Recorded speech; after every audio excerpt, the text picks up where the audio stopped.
Bueno, parece que ya...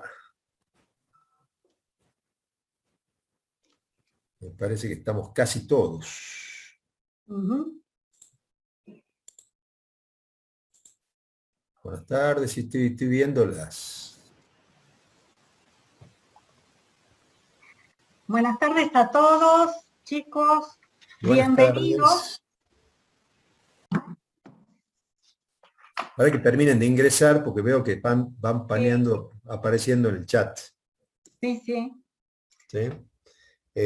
Bueno, déjame que haga la presentación y vos haces la explicación del cronograma. Ok. Y después comienzo la clase, ya te podés Sí, liberar. sí. Ujú.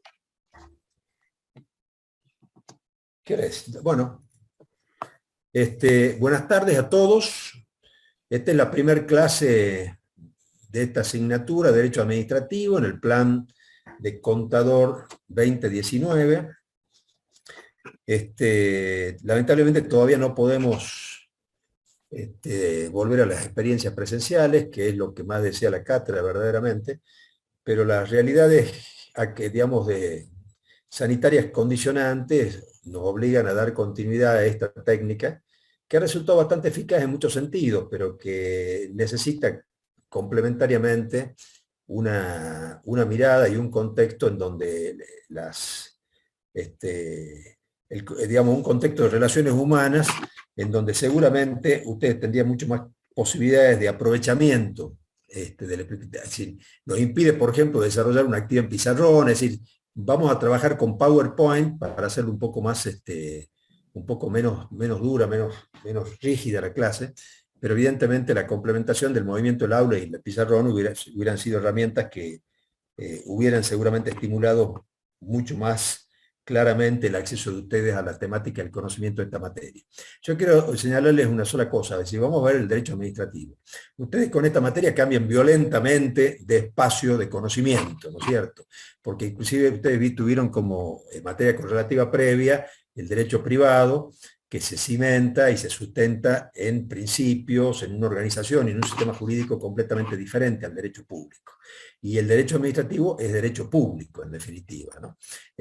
Ahora vamos a ver rápidamente las grandes... Eso lo vemos a lo largo del programa. Una cosa que nosotros siempre decimos cuando empezamos a dictar esta materia es que todo el programa de derecho administrativo implica un desarrollo de un conocimiento concatenado. Es decir, lo que está en la bolilla 1 es útil para entender la bolilla 9 o la bolilla 12, ¿no es cierto? Porque el proceso de razonamiento que se hace en bloque de esta materia necesita muchas veces de tener como sustento preceptos, normativas, referencias que van a estar implícitas y explícitas en el desarrollo previo de la materia, ¿no? Yo soy el doctor Alfredo Puig, nos acompaña la doctora Rosana Castro, que es profesora también de la cátedra. Esta es una cátedra que está compuesta por 6 personas, digamos, yo soy el titular, el doctor Alfredo Puig, está el profesor asociado, el doctor Gabriel Chiván, están los profesores, los jefes de trabajo prácticos, Rosana Castro y Karina Climen, que está en uso de licencia por tener un tratamiento con motivo de una operación que sufrió no hace mucho tiempo, así que seguramente se va a reincorporar bastante más adelante en el desarrollo de la materia. Están los profesores Gonzalo Fernando Sabaté y Claudio Fernández Viera, que son auxiliares docentes de primera, que integran la cátedra. Nosotros nos vamos a dividir la tarea, vamos a estar siempre pendientes y presentes a todo requerimiento o inquietud que ustedes tengan en relación al dictado de la materia, en relación a su organización, en relación a las evaluaciones, que ya en todo caso ya les vamos a explicar enseguida. Nuestros correos están disponibles en la plataforma de la materia. Nosotros hemos desarrollado en la plataforma Moodle una descripción de la totalidad de materia con sus diferentes unidades. Hemos inserto allí distintas referencias y documentos bibliográficos que les van a seguir para estudiar seguramente. Acá la bibliografía la eligen ustedes en función de las sugerencias que están contenidas en el programa. Hay una bibliografía general donde hay distintos autores y una bibliografía particular referida a temas puntuales del desarrollo de la materia. En la bibliografía general hay, digamos, obras que son extensas, que son los tratados, que a veces son importantísimos, sobre todo para hacer consultas sobre temas puntuales, y después hay manuales, que son mucho más manejables y digeribles, sobre todo para el contexto en el que se desenvuelve esta materia, que es en definitiva un elemento importantísimo para el caudal de conocimientos que debe desplegar un contador público el día de mañana en la realidad. El derecho administrativo está referido al Estado, por lo tanto los vínculos que ustedes entablen con el Estado, sea como privados o sea como funcionarios, necesariamente van a estar imbuidos o completamente imbuidos del derecho administrativo. Así que es conveniente y necesario conocer los contenidos, las disponibilidades, los procedimientos y los razonamientos del derecho administrativo, ¿no? Así que por eso, de allí la importancia de la materia. Verdaderamente es una materia sumamente importante para la vida práctica del contador.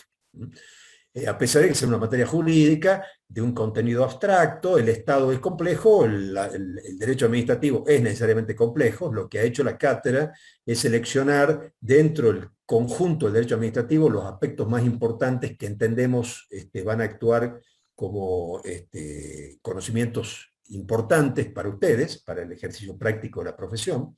Es más extenso desde el derecho administrativo que lo que plantea el programa, pero lo vamos a dar con ese enfoque, ¿no? Con la idea de aportarles una herramienta útil para la vida profesional el día de mañana.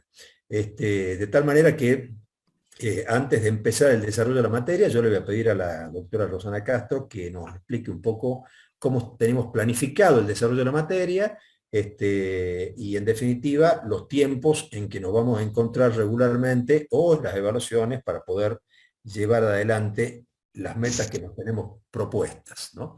Doctora Castro, si quiere, por favor. Muchas gracias, doctor. Bueno, de nuevo le repito a todos los que no los había saludado antes, buenas tardes. Qué lindo que nos encontremos, sí, en el inicio de estas clases, que van a ser unos meses bastante intensivos. Nos vamos a encontrar todos los lunes y miércoles de 4 a 6 de la tarde. La metodología, en principio, sí, va a ser tratar en base a las disponibilidades de tiempo, porque tenemos que compaginar también lo que son turnos de exámenes, también los feriados. Vamos a tratar de, en todas las bolillas tiene una parte que es, digamos, el desarrollo del contenido de cada unidad, y a su vez vamos a tener una parte práctica, ¿sí? Que a través de ejercicios, ¿sí? Donde se van a ir aplicando cada uno de los conceptos que se van a ir desarrollando en las unidades. ¿Qué es lo que tienen que tener en cuenta? Principalmente, como decía el doctor, de que todos los contenidos son como eslabones de una gran cadena y se interconectan. Entonces, cuestiones que vieron en las primeras bolillas también se tocan por los fundamentos, ¿sí? O por las finalidades o por la causa, con conceptos, con ideas o con procesos que van a haber desarrollado más adelante.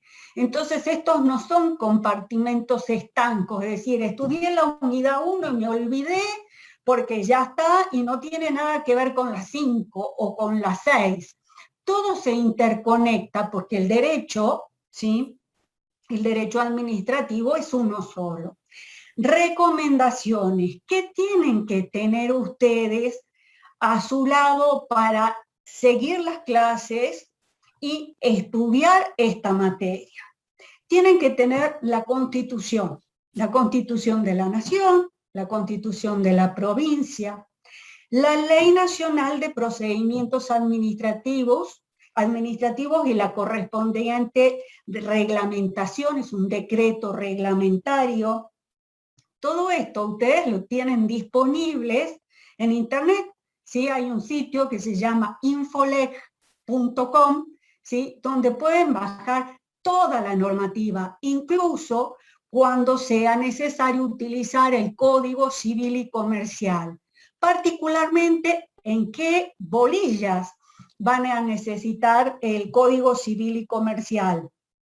Cuando se toque la temática de la responsabilidad del Estado, pero muy someramente, y sobre todo cuando se vea el tema de dominio público, que es la última bolilla. Entonces eso lo van a utilizar para esas unidades. Pero sí o sí, la Constitución, como les decía, la ley de procedimiento administrativo, tanto nacional como provincial, la provincial es la 5348, también la pueden bajar de internet, ¿sí? Eso necesitan para tener sí o sí a mano. ¿Por qué? Porque uno la va trabajando a las leyes, le va haciendo algún comentario, y todo lo que se va desarrollando ustedes lo ven en la ley. Y es así también como tienen que estudiarlo. Usen cuadros comparativos. ¿Por qué? Porque el derecho administrativo es un océano de leyes, ¿sí? Que tenemos a nivel nacional, pero a su vez a nivel provincial, ¿sí? Justamente ustedes, lo que se busca es que ustedes desarrollen las habilidades para saber conseguir, ¿sí?, dónde buscar ese derecho administrativo en el lugar del país en que se encuentren, ¿sí? Entonces ustedes el día de mañana se reciben y se van a trabajar a Córdoba, se van a trabajar a Ushuaia, se van a trabajar a Jujuy, van a decir, ay, no, yo no sé de derecho administrativo, porque yo estudié la ley de Salta y la ley nacional, y no importa, porque les vamos a dar todos los tips, ¿sí?, para saber qué buscar, dónde buscar, y van a ver que está todo trazado, tiene una columna vertebral, que son los principios que los vamos a ir desarrollando y que se vuelcan en cualquier tipo de procedimiento administrativo, sea el lugar donde ustedes se encuentren. Entonces, la materia tenemos más o menos programadas 23 clases que incluyen los parciales con su recuperatorio. Está prevista una primera evaluación el 20 de octubre de este año, ¿sí? Y el recuperatorio el día 25 de octubre. Después tenemos la segunda evaluación, está prevista para el 1 de diciembre y su recuperatorio el día 3 de diciembre. Lo importante para llegar en todas estas fechas es que vayan leyendo los contenidos, que presten atención a las clases, ¿sí?, para poder llegar a tiempo con cada uno de estos parciales. Los parciales y su recuperatorio son obligatorios, tengan eso en cuenta. O sea, nosotros no vamos a estar tomando lista quién se une al Zoom, pero sí tengan en cuenta que tienen que tener aprobados estos dos parciales. Hasta ahora ustedes se preguntarán cómo serán los exámenes finales. Bueno, hasta ahora son por este sistema, vía Zoom, pero son orales, ¿sí? Entonces, esto quiere decir que los alumnos eligen un tema, una bolilla, empiezan a desarrollarlo y después se le hace con sus preguntas de todo el programa. Hasta ahora, porque no sabemos qué va a pasar de acá a 10 días, ¿sí? ¿Alguna pregunta? No es promocional la materia, ¿sí? Por eso es necesario que se aprueben los dos parciales si se va sí o sí a un final. A ver, las mesas de examen, por lo que estoy viendo en el chat, sí, no se suspenden las clases. Lo que tenemos en octubre, una primera semana de examen y no se suspenden las clases. En ese momento los profesores nos dividimos entre los que damos clases o tomamos exámenes, pero no se suspenden las clases. Así que, a ver, ¿alguna consulta más sobre el desarrollo de la materia? Profe, buenas tardes. Sí. Le hago una consulta con sí. La bibliografía que tendríamos que consultar, ¿ustedes la dejan en la plataforma? Está, sí, está todo en la plataforma. Perfecto, gracias. Y profe. además hay material extra, ¿sí? hay casos prácticos de cada bolilla para que lo vayan consultando, hay artículos de doctrina, algunas, lo que se llama jurisprudencia. ¿Qué es la jurisprudencia? Son las sentencias judiciales sobre determinadas cuestiones que tienen algún dato de color, porque eso es lo que nos va a ir diciendo cuál es la interpretación judicial de determinados institutos de derecho administrativo. Entonces, ustedes cuando lean jurisprudencia, ya saben que son las sentencias judiciales. Las más importantes, ¿cuáles son? Son las de los máximos tribunales, ¿sí? Tenemos la Corte Suprema de Justicia de la Nación y también tenemos las cortes de cada provincia, ¿sí? Entonces van a encontrar algunas sentencias. Miren, sentencias, fallos, pronunciamientos judiciales, todo es lo mismo, ¿sí? Entonces puede ser que también lo encuentren. A ver, había alguna preguntita más. Si son escritos, son a través de la plataforma los parciales, ¿sí? Si alguien preguntó por ahí, son a través de la plataforma, salvo que se puede implementar algún otro sistema. El tema de las grabaciones de las clases no aguanta la plataforma, ¿sí? Subir, porque había muchas cosas que teníamos grabadas y desde informática nos las fueron quitando porque quedaba muy pesada el sistema. Por eso, lamentablemente, no lo podemos tener las clases grabadas. Perdón un segundo, Rosana. Sí, ustedes pueden grabarla, por supuesto, por su cuenta, por la sobrecarga que implica grabar las clases. Ustedes calculen que en el ámbito solo de la Facultad de Ciencias Económicas hay un equivalente como de 200 y pico de cátedras. Entonces, casi es prácticamente imposible, por la sobrecarga que esto implica, la inversión en equipos y en equipamiento que tenía que haber, ¿no? Es decir, ya para hacer la universidad. No, quería contar, hacer referencia a otra cosa, en relación a los parciales. En general, la técnica de los parciales para nosotros es una técnica de preguntas con respuesta de opciones múltiples, ¿no? Siempre damos una pregunta, 1, 2, 3 alternativas de responder. O preguntamos o hacemos una pregunta para que se responda verdadero o falso, y en algunos casos puedan hacer algún tipo de fundamentación. Pero yo lo que quiero señalarles, esto lo vamos a hacer a través de la plataforma, es decir, esto implica que el parcial se abre en 1 hora y se cierra en otro momento. Hay un tiempo de desarrollo que nosotros hemos estimado para realizar los parciales. El avance de la pregunta es sistemática y no se puede retroceder, o sea, una vez que uno contestó la pregunta 1, no se puede volver a la pregunta 1, porque el tiempo es limitado, tienen que contestarlas de manera secuencial. En general, no son más de 10 preguntas, y en función de eso, la corrección, desde ya, nosotros tenemos las respuestas cargadas en el sistema. Es decir, cada vez que elaboramos una pregunta, definimos una respuesta para que el sistema la califique de manera automática. De tal manera que nosotros vamos a tener prácticamente enseguida el resultado de los parciales, que van a tener un tiempo limitado desde ya, como todo parcial. Así que esta es la mecánica, o sea, es un sistema donde preguntamos, se le dan opciones para la respuesta. En general, procuramos que haya la menor cantidad de escritura posible, porque esto genera algunas dificultades después a la hora de entender o de calificar. Así que, y la respuesta va a ser calificada automáticamente y el sistema nos va a devolver a nosotros el resultado, y ustedes sabrán prácticamente al día siguiente cuáles son las personas que tienen que recuperar o no, ¿no? También las personas que faltaron al parcial pueden recuperar. Esto a su vez a ustedes les resulta ventajoso, primero porque facilita el examen, desde ya cuando uno tiene la pregunta y las respuestas ya las tiene escritas y simplemente tiene que seleccionar cuál es la correcta. Y desde, obviamente implica para ustedes una menor disponibilidad de tiempo en el tema de los parciales. No son estas 2 horas de clase que tradicionalmente hacíamos cuando hacíamos un parcial escrito, ¿no?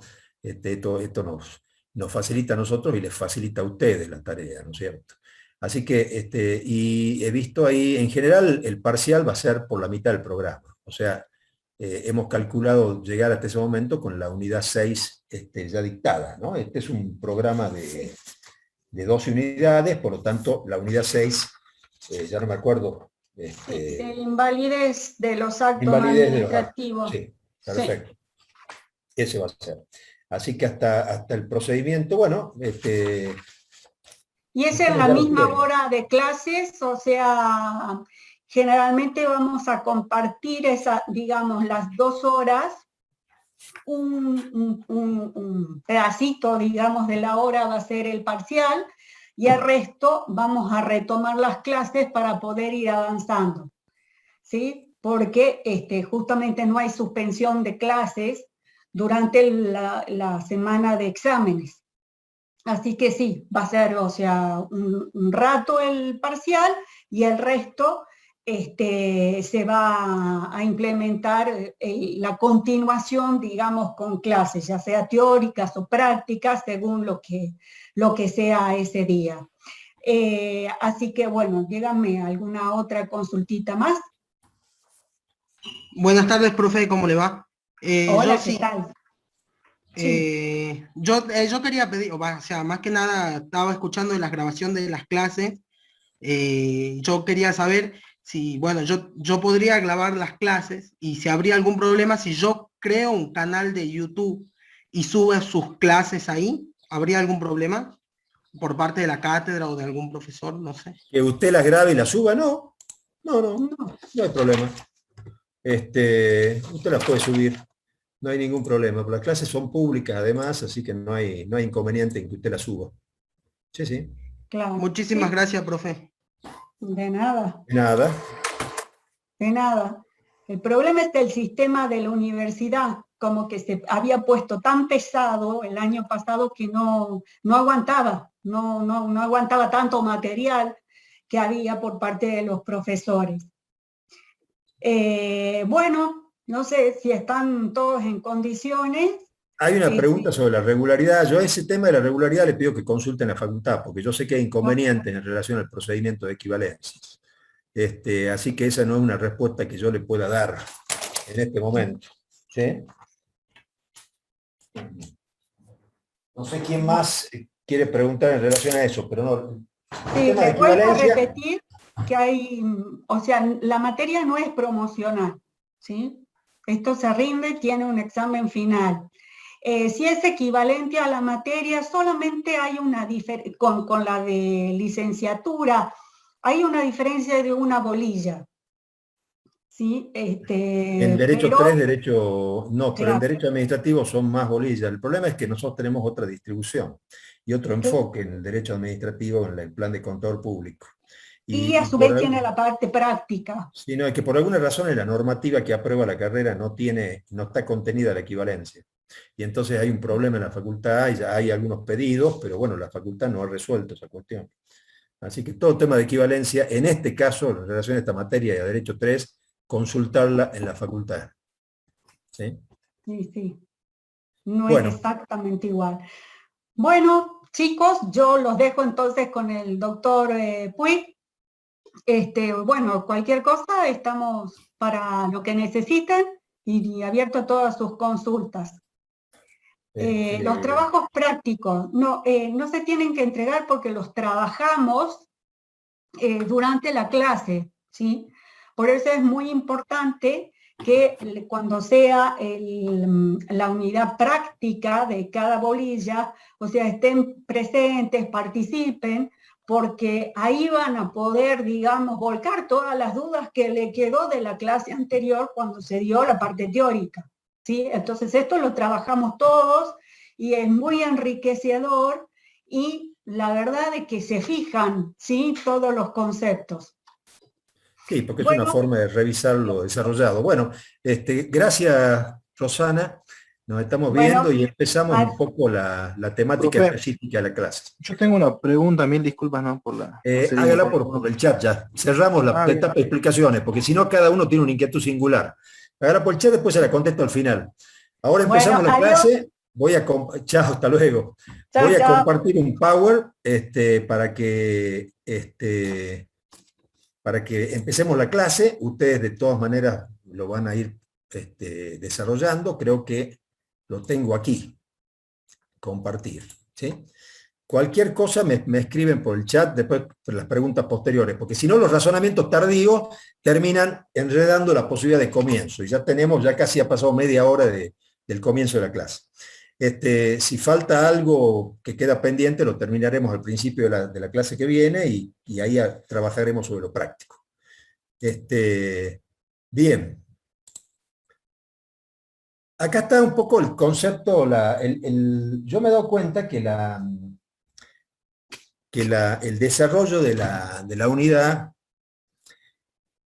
está vinculado en definitiva, es más que el derecho administrativo, al derecho público, pero el contenido es el mismo, ¿no es cierto? O sea, tal como está la unidad 1, nosotros tenemos que empezar viendo el Estado de Derecho, Estado de Bienestar, concepto de cada uno, administración y gobierno, personalidad, manifestación, o sea, el esquema clásico de por qué vemos el Estado. Ahora bien, esta es una cuestión típicamente del derecho constitucional, ¿no? Sin embargo, toda la estructura y el desarrollo del derecho administrativo tiene fuente constitucional, es decir, justamente el derecho administrativo se nutre de la segunda parte de la Constitución, que es la organización del poder, porque en definitiva, es decir, el Estado es el ente que hace el ejercicio del poder público y la administración es una de las facetas de la actividad del Estado. Por lo tanto, necesariamente tenemos que explicar un poco los conceptos de Estado desde la perspectiva del derecho administrativo, no desde la perspectiva del derecho constitucional. Es decir, no vamos a ver tanto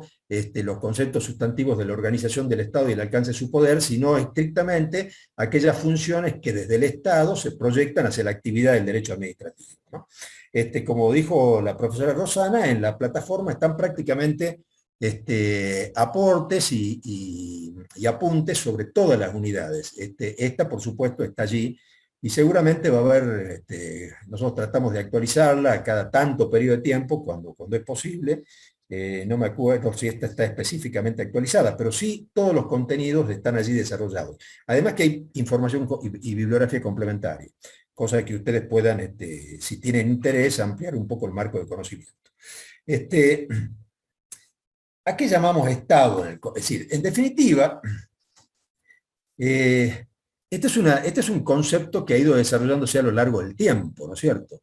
Hay una definición sencilla que en definitiva hace referencia a que es un conjunto organizado de hombres que extiende su poder sobre un territorio determinado reconocido como unidad en el concierto internacional. Esta es una definición clásica de un autor clásico del derecho administrativo como es Miguel Marienhoff, un autor ya fallecido, que tiene una obra imponente en materia de derecho administrativo, y que ha tratado de reunir en el concepto los contenidos del Estado. O sea, esto no es solo una mera definición, sino básicamente una descripción de los contenidos del Estado. Entonces decíamos que para Marienhoff el Estado es un conjunto organizado, la palabra organización acá tiene significado, de hombres, porque son los seres humanos los que dan configuración en definitiva al Estado y a su proyección de poder, que extiende su poder, otro elemento, sobre un territorio determinado, territorio, otro elemento, y reconocido como unidad en el concierto internacional. Este último punto no lo van a encontrar en muchas definiciones, sin embargo, en las definiciones y en los conceptos modernos de Estado es esencial, porque en definitiva un Estado existe, y existe en su realidad jurídica y política y de soberanía, si es reconocido en el mundo por otros Estados. Hoy, ese principio ya no es, y no implica un reconocimiento individual de un Estado hacia otro, sino todo ese fundamento ha pasado a la Organización de las Naciones Unidas, de tal manera que en los tiempos modernos en que vivimos, la existencia de un Estado, su creación, el reconocimiento de su territorio y del ejercicio de su poder va a depender de una decisión de las Naciones Unidas. Se han creado en los últimos 50 años muchos estados, ¿no? Es decir, desde la caída del muro de Berlín hasta la reconfiguración del mundo como consecuencia de las extinciones de los colonialismos y de las influencias y las anexiones territoriales directas, se han creado muchos estados. Tanto en el continente, en todos los continentes, me aclaro, ¿no? Es decir, no solo en el continente europeo o en algunos espacios del continente asiático, sino en todos los continentes la creación de nuevos estados ha sido prácticamente una constante desde hace 50 años. Y estos estados han sido reconocidos por la Organización de las Naciones Unidas, ¿no? Por eso el número, si ustedes acceden a la página de las Naciones Unidas y ven las páginas pertinentes sobre los estados asociados, van a ver que cambia prácticamente de manera continua, ¿no? Ahora bien, ¿por qué nosotros abordamos el tema del Estado como un tema importante en el derecho administrativo? Porque la administración es un aspecto de la actividad estatal, ¿no es cierto? La administración, como el Estado, se desenvuelve sujeto a lo jurídico, es decir, al principio que se llama de legalidad, ¿no? Este principio nace, obviamente, con el reconocimiento del Estado como Estado de Derecho, que es un concepto relativamente moderno en el tiempo, ¿no? Es decir, ¿cómo se concebían en la antigüedad al Estado? Porque la palabra Estado tuvo, es decir, como concepto, como palabra, es novedosa en el tiempo. Es decir, cuando digo novedosa, estoy hablando del 1600, ¿no? Pero antes de eso, los estados existían, es decir, no se llamaban estados, pero sí las organizaciones políticas de expresión del poder tenían otras configuraciones, otras formas, pero tenían prácticamente el mismo contenido y la misma finalidad, o sea, el ejercicio del poder sobre un territorio determinado y sobre una cantidad de personas determinadas. Esto ha evolucionado, la Revolución Francesa implicó un corte, porque a partir de la Revolución Francesa nació lo que se llama los procesos constitucionales o el constitucionalismo. Cuando el constitucionalismo, ¿qué implicó? Implicó decir que ya el Estado no es la personificación del monarca, decíamos, el Estado no está personalizado en un monarca, en un rey o en un emperador, sino que el Estado está referido al sistema jurídico, a la ley, porque en definitiva el Estado se organiza en función de la ley. Esto implica que el Estado es una estructura de poder al servicio de la comunidad, no para el ejercicio singular o personal de quien conduce, sino una estructura que se organiza para el servicio a la comunidad. Entonces acá cambia completamente la idea y empiezan a crecer toda una serie de principios y de regulaciones destinadas a limitar el ejercicio del poder, ¿no? Y esto se ve exteriorizado en multiplicidad de formas a lo largo del tiempo, ¿no?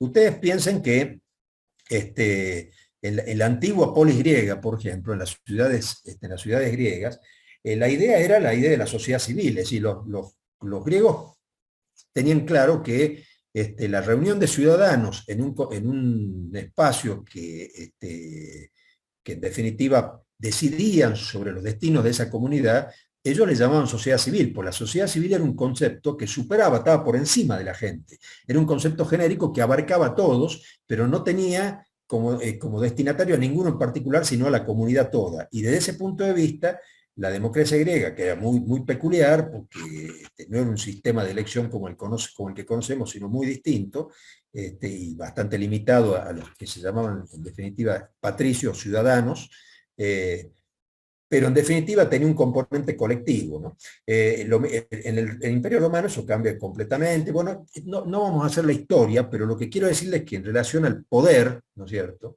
siempre existió instituciones que en el lenguaje moderno les podríamos llamar Estado. Pero la palabra Estado recién aparece en el 1600 con Maquiavelo. Es decir, Maquiavelo fue el que instala el concepto de la palabra Estado y reconoce que el Estado puede organizarse de muchas maneras, puede ser monárquico, democrático, demagógico, tiránico, etcétera, ¿no es cierto?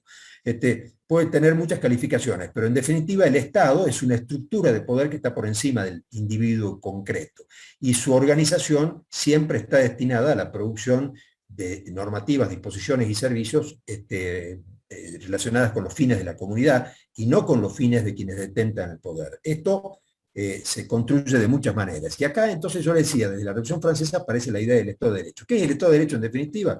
Es sencillo, el Estado de Derecho es el sometimiento del Estado al sistema jurídico. Porque en la concepción anterior, al ser el rey el que creaba la legislación, el rey se consideraba por encima de la legislación, porque si él la creaba, él la podía abrogar y por lo tanto en el criterio anterior no estaba obligado a cumplirla. Por lo tanto, el rey tenía lo que se llamaba un principio de inmunidad. Nada podía alcanzar al rey. El rey no era responsable de nada. Es decir, toda la responsabilidad recaía, en definitiva, en sus funcionarios o en la sociedad o en ciertos ámbitos de su gobierno, pero nunca en él, porque él estaba por encima de la ley. Cuando los países avanzan y se entrega la capacidad de generar normas a los parlamentos, es decir, aparecen las legislaturas y los parlamentos, todavía en el siglo XVIII y en el siglo XIX, entonces ya a partir de ahí la idea es que, aunque alguien dicte la ley, está sometida a ella, porque en definitiva lo que importa es que la ley constituye una regla de conducta.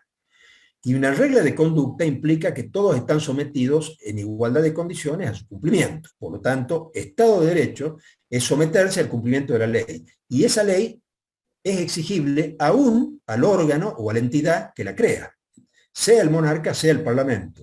Es decir, no se pueden sustraer a sus efectos, ¿no? Y este concepto, que es lo que vamos a ver un poco en extenso enseguida, pero el concepto es lo que permite la construcción y la evolución del Estado en el tiempo, ¿no es cierto? Entonces, la aparición de la palabra Estado y su popularidad como referencia a una organización política social dotada de poder, de dominio, de soberanía, es una construcción que se fue haciendo desde el 1600 y se fue afianzando sobre todo a partir del siglo XVIII y a partir del siglo XIX con lo que se reconoció como el Estado de Derecho, ¿no? Esto sin perjuicio de reconocer, como le decía recién, que antes de eso había organizaciones estatales de características complejas y de mucho poder, que no eran llamadas Estado, que tenían otras denominaciones, imperium, regnum, principatum, en definitiva polis, civitas. Hay muchos términos para designar las organizaciones políticas anteriores, pero la palabra Estado como tal está designando una situación nueva, si no reconoce al statu quo, sino una situación nueva, con características nuevas y con un contexto jurídico legislativo diferente, ¿no? Acá hay acá está repetido el concepto que les acabo de señalar, ¿no es cierto? ¿Cuál es la mejor noción de Estado? Como es difícil definirla, porque finalmente hay muchísimos autores que han elaborado distintas definiciones sobre Estado, y no hay coincidencia en algunos de sus componentes. Es decir, uno podría decir que es el conjunto organizado de hombres, o la sociedad jurídicamente organizada, como la señalaba Aristóteles, o la sujeción jurídica en un territorio a un sistema de poder determinado. Es decir, definiciones van a encontrar muchas, pero este concepto, más que definición, es una descripción de los contenidos, ¿no es cierto? Entonces le llamamos Estado a un conjunto organizado de hombres. La palabra organización y hombres acá es sumamente importante, porque está claro que es una creación humana. No existe ninguna creación humana sin la integración de los hombres que la integran y la constituyen. Entonces, el tema es organización, pero una organización jurídica, no es solamente una organización material, ¿no? Y que esa organización de hombres tiene poder, ejerce poder, y ese poder lo extiende sobre un territorio determinado y que está reconocido como unidad en el concepto internacional. Los elementos centrales acá son elementos geográficos, el humano, el poder y el gobierno. Y la consecuencia de la estructuración de esos cuatro elementos va a ser, si es posible, el reconocimiento internacional. Sin ese reconocimiento internacional, un Estado no es tal, porque en definitiva carecerá de la protección y de la tutela jurídica, material, armada inclusive, o política, que le permita sobrevivir como Estado, porque cualquiera se considera con derecho al territorio de un grupo que se pueda autodenominar la creación de un Estado nuevo. Sin ese reconocimiento internacional no hay Estado, ¿no? Antes que aparecieran las Naciones Unidas, los estados dominantes eran los que reconocían la creación de un Estado. Yo les cito un ejemplo histórico de la Organización Nacional Argentina. Cuando recordarán muchos, porque es de lectura inclusive en la secundaria, cuando a Mariano Moreno, es decir, Mariano Moreno es encomendado por el gobierno patrio de viajar a Inglaterra a solicitar el reconocimiento de la Junta de Gobierno. España estaba invadida por Napoleón, por lo tanto no había autoridades en España a las cuales referir. Obviamente los franceses, que eran la gran potencia de su tiempo, eran justamente los invasores de la nación española, que era la dueña, la colonizadora de los territorios americanos, así que no quedaba mucho lugar como para ir a solicitar el reconocimiento de la existencia de un nuevo espacio político como era la Junta de Gobierno en los países coloniales americanos, ¿no? Prácticamente todos los países latinoamericanos tomaron el modelo de la Junta de Cádiz y organizaron junta de gobierno propia, y después pedían reconocimiento para después poder negociar y poder organizarse y poder resistir después lo que iba a ser seguramente la embestida de la Reconquista, ¿no?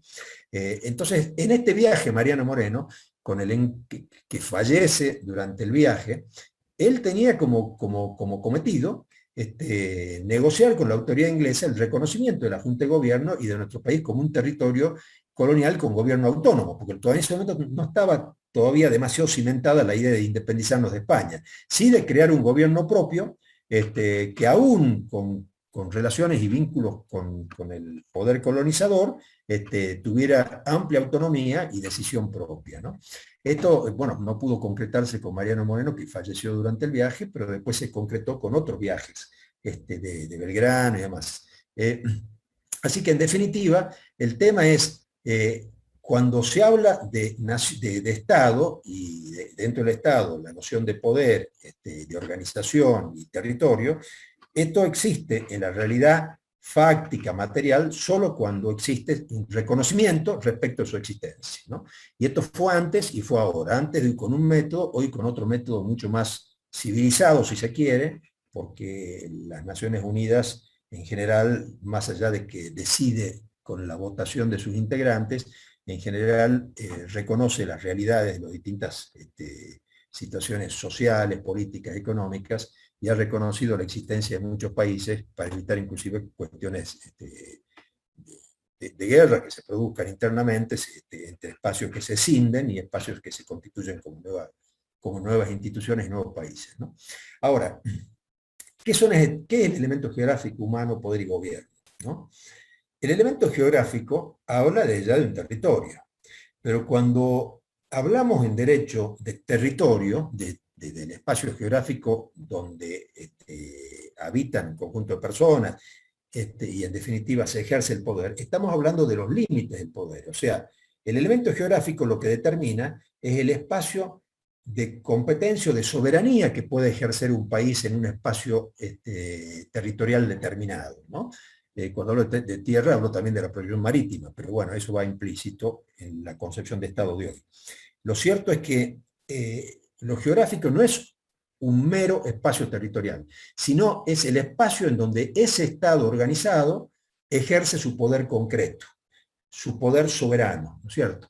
El límite implica, a partir de allí, el ejercicio de la soberanía por otro país, ¿no?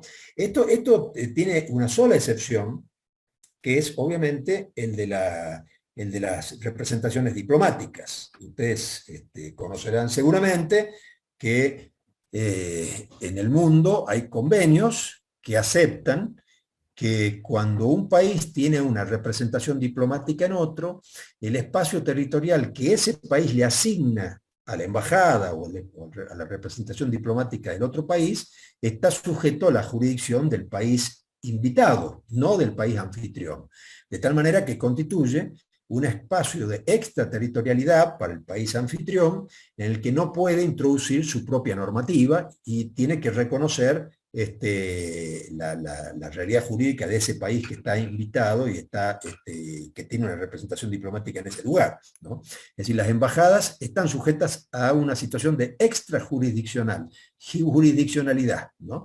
Esto significa sometidas al poder jurídico de otro país, a pesar de que están en nuestro territorio, ¿no?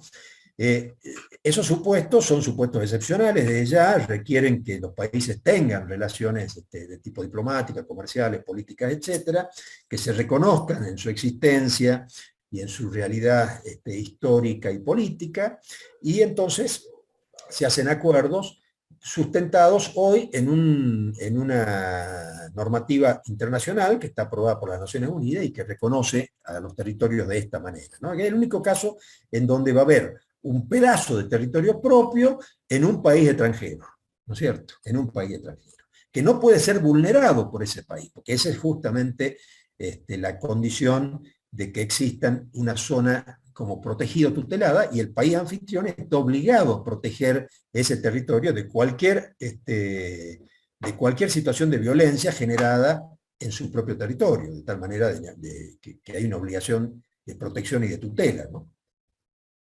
Así que sería la única excepción al elemento geográfico, porque generalmente el elemento geográfico es un elemento continuo, ¿sí? Los países tienen un espacio territorial continuo. El espacio humano, obviamente estamos hablando de la población, ¿no? Cuando hablamos de población, ¿de qué hablamos? O sea, hablamos de ciudadanos hablamos de residentes. Esto es importante porque hay una distinción entre si hay alguien en mi territorio, a quien protejo, a quien tutelo y a quien le reconozco derechos, ¿no es cierto? En general, en la legislación argentina, y la mayor parte de los países, y generalmente en la mayor parte de los países del mundo, el elemento humano es cualquier habitante que esté dentro del territorio nacional. O sea, el sistema jurídico se aplica y también protege a cualquier habitante que esté, se asiente, transite en el territorio nacional. No importa que sea un extranjero, no importa que no resida aquí, basta un día posarse físicamente en el territorio de la Argentina para estar protegido por su legislación. Esto no implica que tenga esa persona todos los derechos que tiene el ciudadano o el nativo o naturalizado en la Argentina, pero sí que al que se le van a aplicar y se le va a tutelar, lo va a tutelar todo el sistema jurídico, ¿no?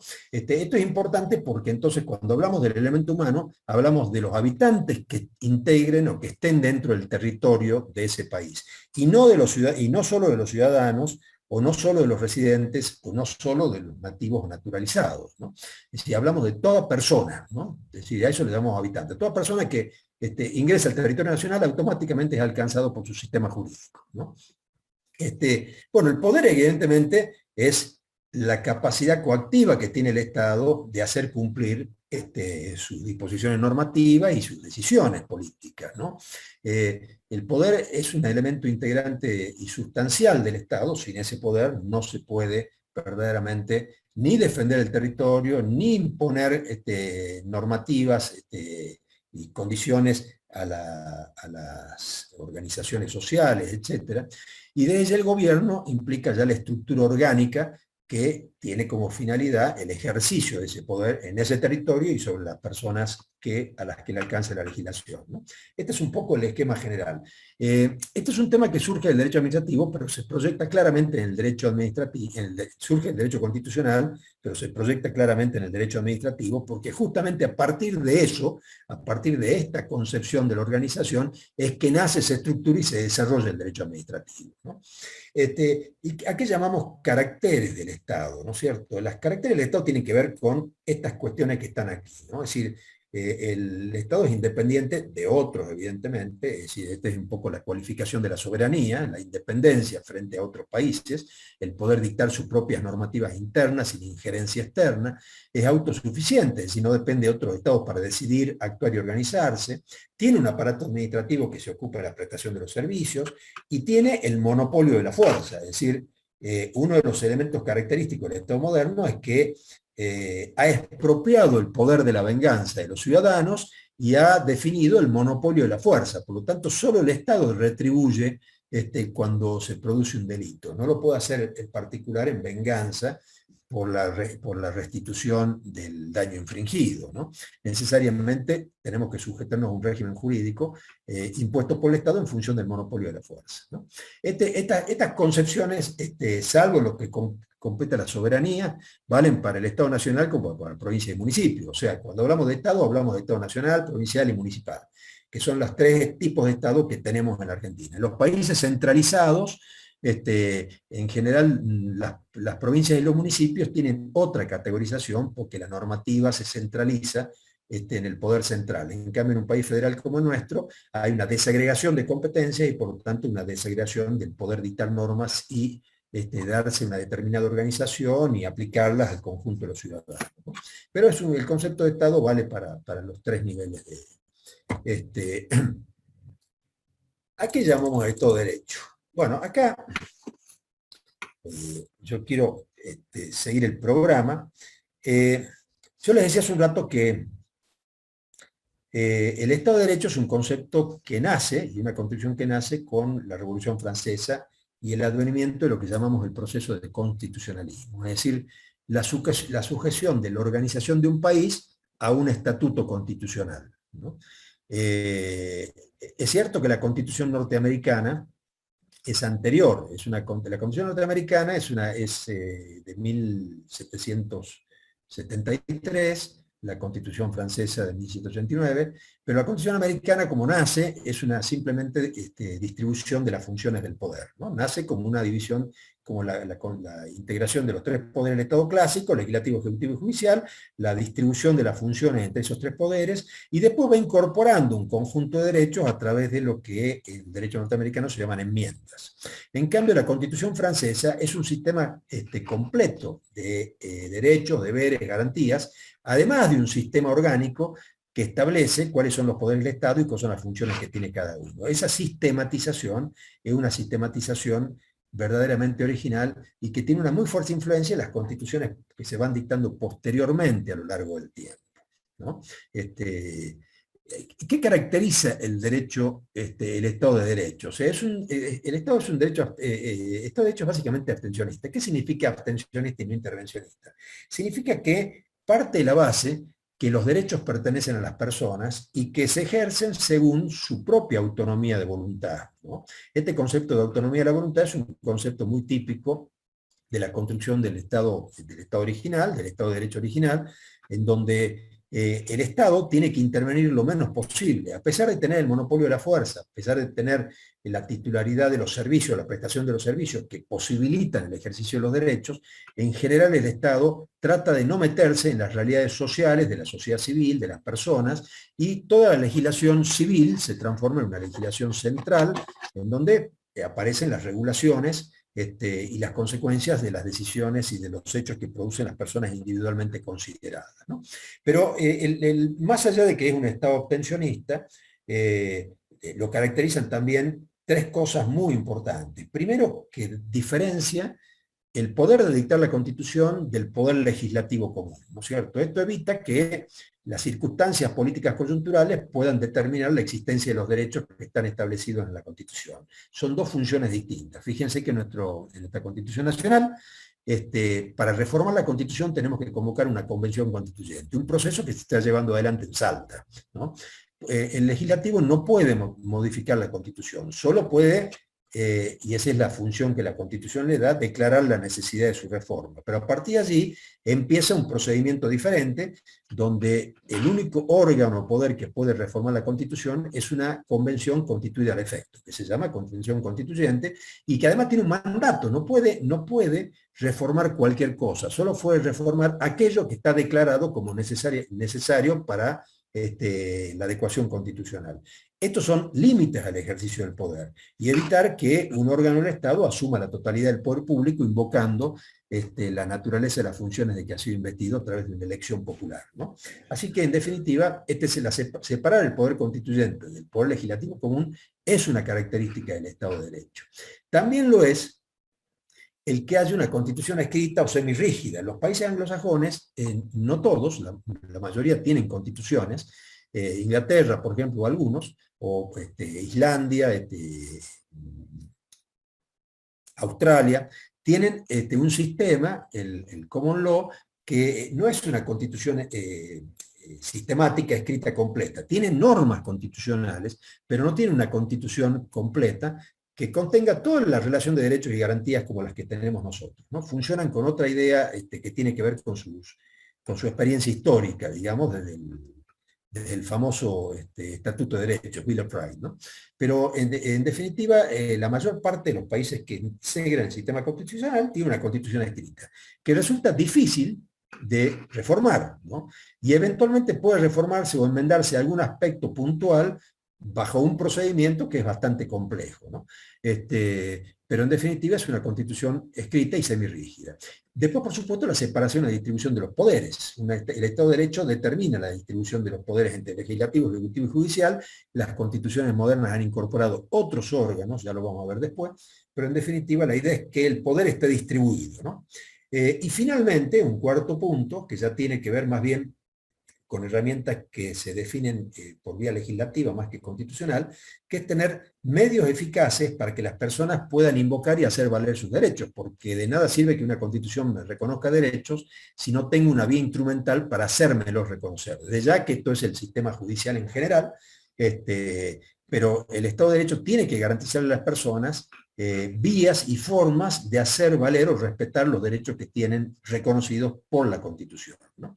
Desde ya que lo contrario al Estado de Derecho son estados absolutistas, en donde el poder está constreñido a quien gobierna, a una persona o un órgano centralizado, y generalmente tiene como característica en gran parte la supresión de las libertades civiles, individuales y públicas, ¿no? Así que esta es un poco la cuestión. Ahora bien, este Estado de Derecho no satisfacía en definitiva el funcionamiento social, porque en definitiva la gente quería decir, no solo que le reconozcan los derechos, sino que le den la posibilidad de hacerlos operativos. Y esto a veces no sucedía, y entonces, sobre todo en el siglo XX, aparecen como consecuencia de toda una serie de procesos sociales que se desarrollan durante el siglo XIX, pero específicamente en el siglo XX, y sobre todo a partir de las dos guerras mundiales, entre las dos guerras mundiales, aparece todo un proceso que se reconoce como Estado Social de Derecho o Estado de Bienestar. El Estado Social de Derecho, ¿qué es lo que hace? Es decir, reconoce, no es que suprima o derogue el Estado de Derecho, en realidad es un estadio superior del Estado de Derecho. Es un estado evolutivo el Estado de Derecho, donde se reconoce que el mero reconocimiento del derecho no es suficiente, sino que además el Estado tiene que intervenir para tratar de que esos derechos sean verdaderamente puestos de manifiesto o en acto como consecuencia de su intervención. Por eso se dice que a diferencia del Estado abstencionista, que es el Estado de Derecho puro, liberal de derecho, aparece el Estado Social de Derecho con un activismo intervencionista que va resolviendo muchos de los problemas de tipo social que en la concepción anterior estaban impedidos por la misma concepción que tenía el Estado, ¿no? Acá aparecen los derechos sociales, mucho más modernamente, sobre todo a partir de las reformas constitucionales de la década del 90, aparecen los derechos culturales, pero bueno, es verdaderamente un paso importante, sin perderse el reconocimiento de los derechos individuales. La persona sigue siendo una persona libre, con un conjunto de derechos, pero que en función del bien común tiene que adecuar el ejercicio de derechos a distintos intereses colectivos, ¿no? Digamos, por supuesto hay distintas miradas y realidades sobre cómo se ha ido concibiendo el Estado Social de Derecho según los países. Los países europeos han sido los que más avanzados han llegado a este concepto. Sin embargo, y lo pongo acá en una referencia menor, las dos primeras constituciones en donde aparece y se manifiesta el reconocimiento de los derechos sociales es en la Constitución de México, de Querétaro, de 1917, y en la de Weimar, en 1919. Es decir, la influencia filosófica que venía gestándose ya desde el siglo anterior, conforma lo que se llamó en su momento la República de Weimar, y en México la Constitución de Querétaro, donde la de Querétaro está más influida por la población rural. En América en general y en México en particular la población era muy numerosa y carecía de prácticamente todos los derechos más allá de su reconocimiento constitucional, y en Europa obviamente la Constitución de Weimar estaba más asociada con la evolución industrial, ¿no? Que eso tiene después como consecuencia toda una serie de impactos de tipo social, la creación de sindicatos, partidos políticos liberales, socialdemócratas, etc., ¿no? Pero como pasa con la historia humana, siempre es un proceso evolutivo. Se van reconociendo situaciones e incorporando derechos e instrumentos, en definitiva, para hacer eficaces esos derechos. El Estado de Bienestar todavía se proyecta hasta el presente. Lo que pasa es que ahora ya está asociado a otro tipo de estadio evolutivo, no sabría cómo llamarlo en definitiva, pero que sin ninguna duda no implica el principio de progresividad, no implica un retroceso, sino tratar de avanzar en la concepción de los derechos, en la concepción de una más eficiente organización social, en accesibilidad, en tutela ambiental, etc., ¿no? Es decir, hay todo un conjunto de cuestiones que hoy están presentes en todas las sociedades, por no incluir los movimientos feministas que han tenido una incidencia enorme en las nuevas concepciones de organización social, ¿no? Así que en el Estado, ahora, ¿por qué es importante esto para el derecho administrativo, ¿no?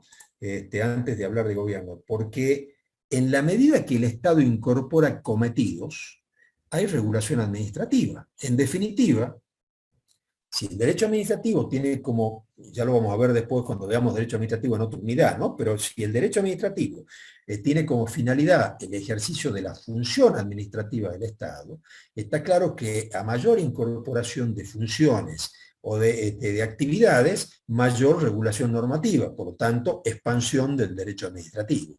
Todo lo que tenga que ver con la organización estatal se traduce en los hechos en regulaciones de tipo administrativa.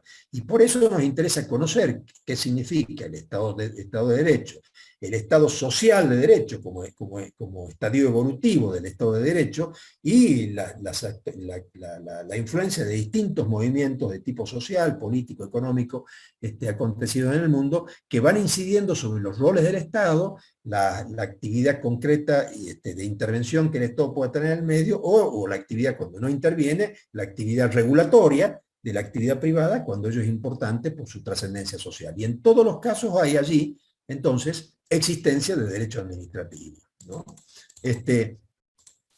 Acá simplemente un concepto, digamos, a partir ya tenemos la idea del Estado, tenemos la idea de cómo se organiza el Estado moderno con concepciones del Estado social y distintos aportes que se tienen en función de la evolución. Las tecnologías desde ya han aportado mucho para nuevas miradas y nuevas formas de relacionamiento y de vinculación entre el Estado y los sujetos. Entonces, acá tenemos que distinguir necesariamente entre administración y gobierno, ¿cierto? Es decir, el gobierno en definitiva es el ejercicio del poder. Es decir, el gobierno integra las tres funciones del Estado, integra los distintos órganos del Estado y lleva adelante los cometidos estatales, ¿no es cierto? El gobierno es el que tiene el poder coactivo de hacer cumplir sus decisiones, por lo tanto, necesariamente, cuando hablamos de gobierno, hablamos de la integralidad de la acción estatal, porque es el gobierno el que lleva adelante las funciones del Estado, ¿no? En cambio, la administración es una de las funciones del gobierno, no es el gobierno, porque hay definiciones que prácticamente confunden Estado, administración y gobierno, y en realidad son cosas completamente distintas, ¿no? La administración es el elemento instrumental del gobierno. A través de la administración es el que el gobierno realiza muchos de sus cometidos, y obviamente tiene formas diferentes de expresión, ¿no? Entonces, en los hechos, digamos, en una época la administración se confundía con el Poder Ejecutivo, es decir, todo el mundo decía, ¿quién administra el Poder Ejecutivo? Porque esta concepción tradicional que decía el Poder Legislativo legisla, el Poder Judicial juzga, el Poder Ejecutivo administra, ¿no? Bueno, esto no es tan así ya, porque la administración excede con mucho al Poder Ejecutivo, más allá de que abarca una porción significativa de la gestión administrativa del Estado, pero no se confunde con ella. Evidentemente, se trata de una cuestión completamente distinta, porque cuando el Estado era identificado con la persona del que gobernaba, está claro que esa persona tenía la totalidad del poder, era la que definía qué había que hacer y cómo se distribuía y a quién le asignaba esas porciones de poder. Cuando la administración se confunde con una estructura jurídica como es la del Estado, que tiene una sustentabilidad jurídica más allá de la forma en que se diseñe, ¿no? Ya la autoridad es una consecuencia del ejercicio del poder. La autoridad es concebida como parte de la ley, no como ajena a la ley. Y es entonces, en definitiva, ya no es la persona la que cuenta, sino la organización administrativa en sí misma, que es la que emite las normativas, las decisiones, la que toma la decisión y la que lleva adelante, instrumentalmente acompaña al ejercicio de poder por parte del gobierno, ¿no? De tal manera, acá hay una miscelánea, es decir, ¿qué significa administrar? ¿No es cierto? Es decir, obviamente la etimología es latina, administrar, digamos, es en definitiva administrar, es servir a otro, y la partícula latina a o ad, en definitiva, es servir a otro, a servir a, ¿no es cierto? Eso sería la traducción literal, digamos, ¿no es cierto? Ahora, eso traduce una idea, ¿no es cierto? O sea, no es cualquier servicio, no es cualquier proposición, sino, en definitiva, una consecuencia organizada del diseño jurídico que tenga la administración para poder funcionar, ¿no? Por eso se llama acción organizada, es la acción de gestión, de servicios, etc. Así que tenemos clara la concepción, la diferencia entre administración y gobierno. Y nos vamos metiendo entonces en la parte de administración, ya no de gobierno, que pertenece en su estudio al derecho constitucional o al derecho político, sino concretamente en la administración. Y la verdad que cuando tenemos que definir administración, no resulta para los autores fácil hacerlo porque es tan amplio el espectro de actividad que tiene la idea de administración que resulta difícil sumarlo en unos breves conceptos, en unas breves líneas u oración, ¿no es cierto?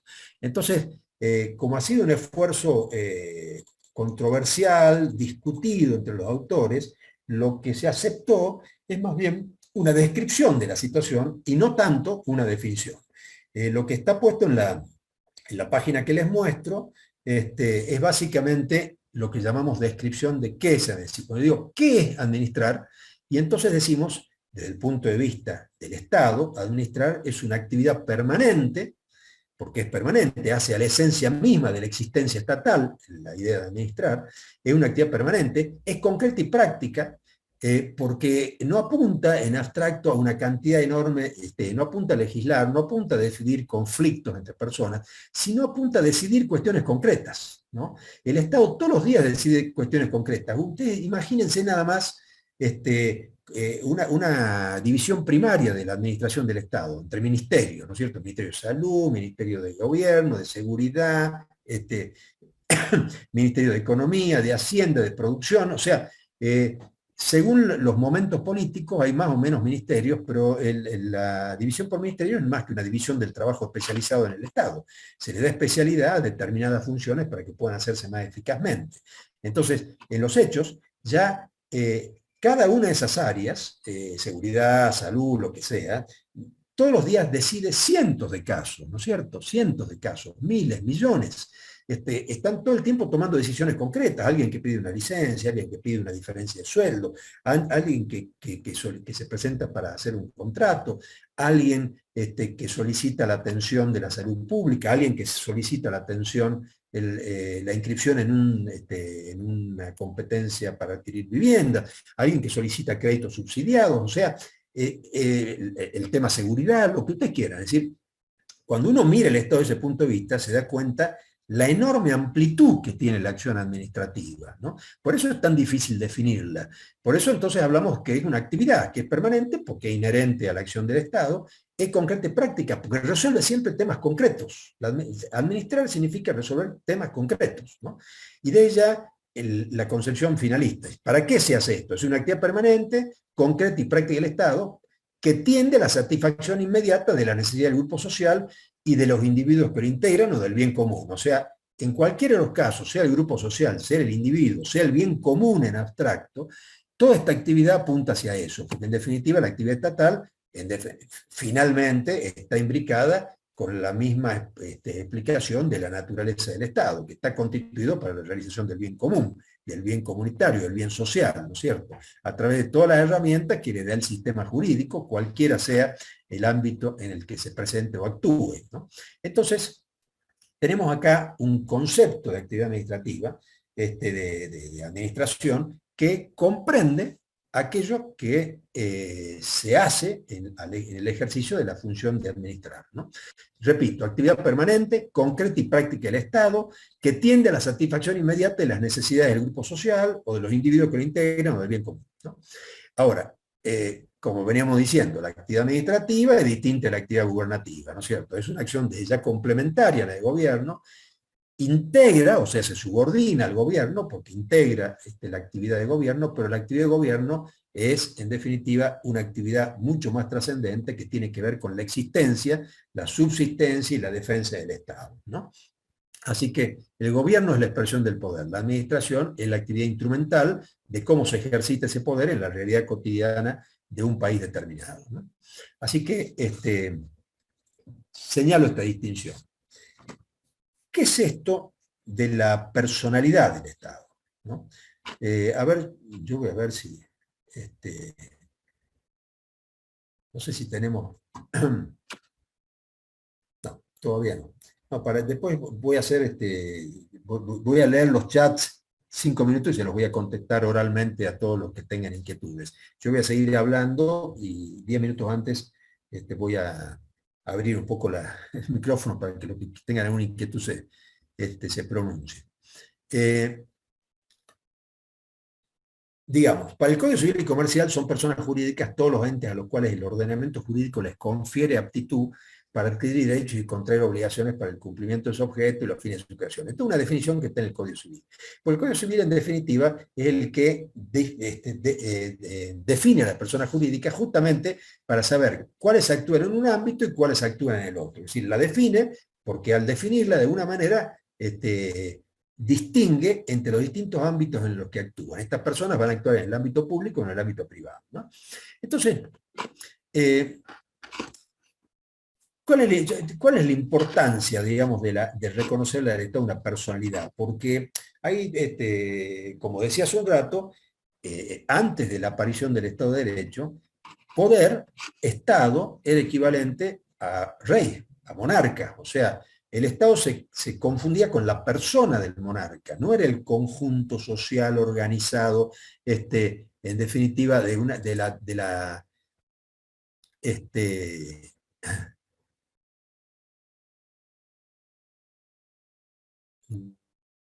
no sé bueno, estaba viendo los chats. Bueno, en definitiva, no hay confusión alguna en el Estado de Derecho. El Estado de Derecho es un sistema jurídico, ¿no? Donde desaparece la persona y aparecen los órganos. Pero a su vez, como toda actuación dentro de la vida real, o sea, el Estado es una persona moral, no es una persona física, humana, a la que uno pueda asir o ver. Es una persona jurídica, es una persona real, o sea, existe, el Estado existe, ustedes lo saben porque lo viven todos los días, cuando salen a la calle tienen que parar en un semáforo, cuando les hacen una multa, cuando viene la policía, cuando tienen que cumplir un horario en el ámbito administrativo, cuando vienen a la facultad y tienen una serie de reglas. Es decir, el Estado está encaramado en una cantidad enorme de instituciones, está representado en una cantidad enorme de instituciones. Entonces es una persona real, pero es una persona jurídica real, es una persona moral, una persona concebida desde el punto de vista de la abstracción intelectual, pero que tiene que de alguna manera ser definida como alguien diferente de las personas que lo integran, ¿no? Al concebirse de esa manera, al reconocerla a la persona, al Estado como persona jurídica, es decir, una persona distinta de las personas que lo integran, también entonces la consecuencia de eso es que se hace responsable de las consecuencias de lo que decide, porque una de las cuestiones que aparecían antes del Estado de Derecho era que el rey, que titularizaba al Estado, que el Estado era él, el territorio era él, la población era él, todo era él, en definitiva, él emitía las resoluciones y las decisiones y las leyes que todos los demás debían cumplir menos él. En definitiva, no se hacía responsable de nada, estaba investido de una inmunidad soberana que hacía imposible responsabilizarlo por las consecuencias de sus decisiones. Es decir, no podía tomar la decisión más aberrante y no iba a tener consecuencia alguna, porque estaba por encima del derecho.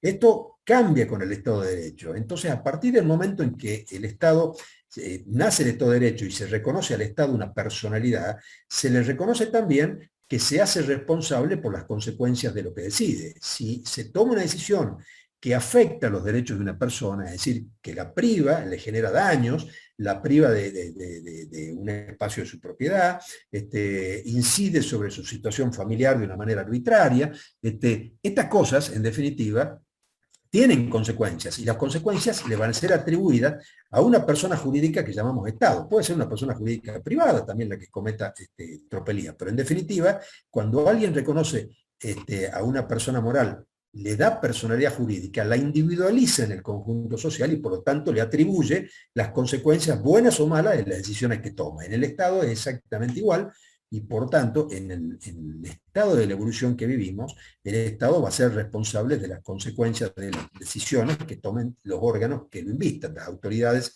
en definitiva que lo representen.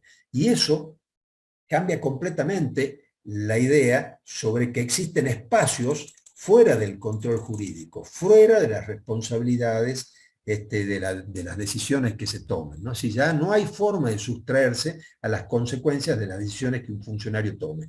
Va a ser responsable integralmente él y el Estado que lo tiene, no a título individual, sino a título de representación estatal, ¿no es cierto? Este fue un avance importante desde el punto de vista de los derechos humanos, porque cuando decían que el Estado era el pueblo, entonces cuando se decía que, por ejemplo, el Estado era el pueblo, o sea, se identificaba al Estado con uno de sus elementos, que era la población, y no con su integralidad, y si algo pertenece o nace en el pueblo y tiene consecuencias negativas, ¿a quién se hace responsable? A toda la ciudadanía. Es decir, imposible. Es decir, si uno si no define con claridad a la persona jurídica de Estado como una persona diferente de los elementos que lo componen, y dice que simplemente el Estado se identifica con la soberanía y por tanto con el conjunto de la población que lo integra, el Estado nunca va a ser responsable, porque se supone en primer lugar que todos quieren actuar el bien común y nadie pensó en hacer daño. Y como nadie pensó en hacer daño, no se va a ser responsable, porque no hay a nadie singularmente a quien atribuirle las consecuencias negativas de una decisión tomada desde el punto de vista del Estado. Por lo tanto, el reconocimiento del Estado como una persona jurídica constituyó un gran avance desde el punto de vista jurídico y desde el punto de vista de los derechos humanos, porque permitió que el Estado respondiera frente a los excesos y a los extremos en que muchas veces se incurre, y no estoy hablando de las cuestiones penales, estoy hablando muchas veces de los daños, en que una decisión, una simple cuestión, imagínense usted, un tema menor como puede ser que el Estado decida asfaltar una calle y como consecuencia de ese asfalto embiste una propiedad privada, se cae una columna en una casa. Bueno, si esto fuera la responsabilidad de la población en su conjunto, no habría ninguna persona que respondiera como consecuencia de estos daños, ¿no? Y estamos hablando de un tema menor, ¿no es cierto? O cuando una ambulancia que va con un enfermo al hospital choca con un vehículo privado y genera daños de distinto tipo, necesariamente tenemos que definir que esa persona que ha sido dañada tiene que ser reparada, y el que causó el daño, más allá de las buenas intenciones o del objetivo positivo que tuviera al haber actuado de la forma en que lo hizo, lo cierto es que causó un daño y por lo tanto debe reparar ese daño, ¿no? Esta es la idea de la personalidad jurídica del Estado, que el Estado sea un ente, una persona jurídica reconocible y que asuma las consecuencias de las decisiones o de las acciones que encare, ¿no? Es una conquista del constitucionalismo, como dice acá, ¿no? Entonces, acá hay una serie de consecuencias que yo señalo en la filmina, simplemente las ventajas de conocer al Estado como sujeto de derecho, es decir, como persona jurídica, permite que las relaciones jurídicas entre territorios particulares sean claras, se responsabiliza al Estado por sus conductas, garantiza las obligaciones del Estado con el patrimonio estatal, posibilita la organización interna del Estado en términos coherentes, en fin, tiene muchas consecuencias. Me interesa saber que ustedes tengan claro en qué consiste la personalidad estatal y cuál es la finalidad o función que cumple reconocer al Estado como una persona jurídica, ¿no? Ahora bien, ¿cómo se expresa el Estado? Porque cuando uno va a una oficina pública, algunos de ustedes seguramente han hecho algún trámite, aunque sea con una boleta de luz vencida, o a pagar un impuesto, o a solicitar una asistencia estatal en el ámbito de salud, o a solicitar un crédito para microemprendimientos, es decir, créditos de tipo social que el Estado brinda. Es decir, hay muchísimas actividades del Estado para las cuales las personas tienen que acudir a solicitar determinado tipo de derechos, o reconocimiento de derechos o beneficios que el Estado ofrece y que resultan útiles para el desarrollo social, ¿no es cierto?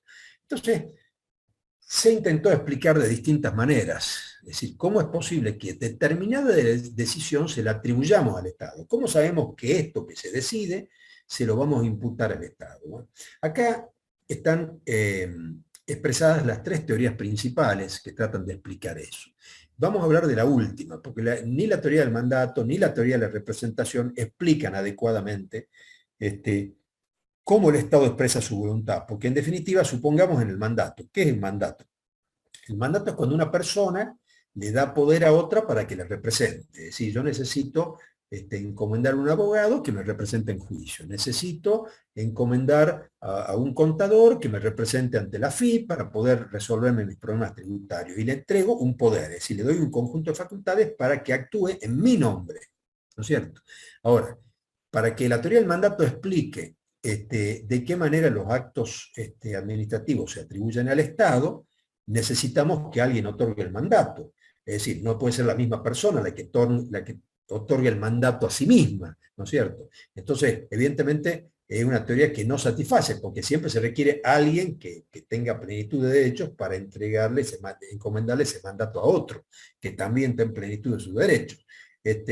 En el caso de la representación, cuando en derecho se habla de representación, se habla de la representación de las personas que tengan limitaciones en su capacidad, ¿no? El Estado no puede ser concebido como una persona con limitaciones a su capacidad, o ser un incapacitado permanentemente, eso no explicaría cómo actúa. Entonces se concibió lo que se llama la teoría del órgano, que es una teoría que viene del derecho privado, del derecho societario, pero que en definitiva explica muy bien cómo el Estado decide y expresa sus decisiones. Entonces acá hablamos de que el Estado es como una persona, ¿no es cierto? Los órganos serían el brazo, la cabeza, las piernas. Es una concepción tan antigua como que la elaboraron los griegos hace más de 2000 años. La realidad es que se ve, ellos hablaban de sociedad civil, no de Estado, pero en definitiva la idea era la misma, ¿cierto?